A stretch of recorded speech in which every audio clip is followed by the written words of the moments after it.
evening, ladies and gentlemen. Today, I'd like to address a very serious issue.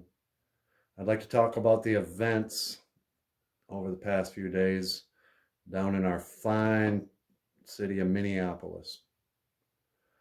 The peaceful protests have resulted in a lot of destruction, theft, violence, mayhem.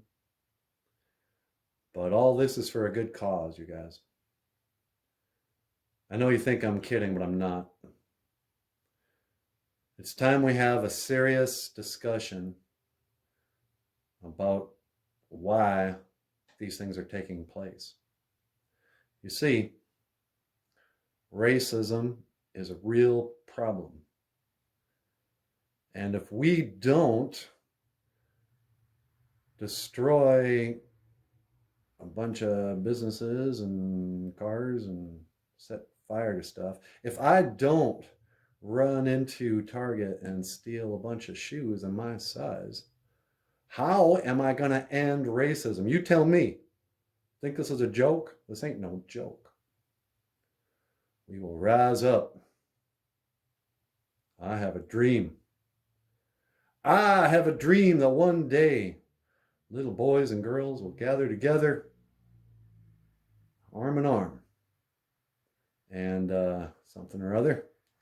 I have a dream that one day man will not be judged by the color of his skin, but by the content of his character. All right? You understand me? You understand my boy?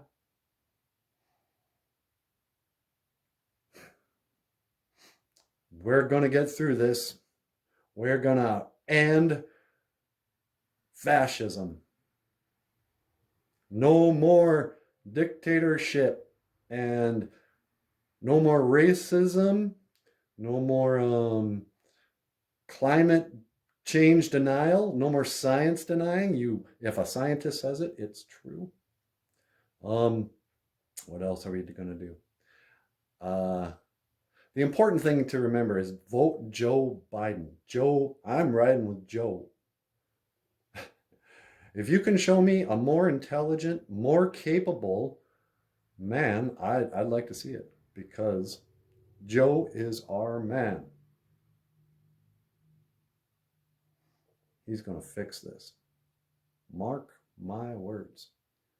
Come November 2nd, I don't know when we vote. Joe Biden. Riding with Biden. This ad has been paid for by the people to re-elect Joe Biden. Yeah, I know he was never been president, but he got confused. All right.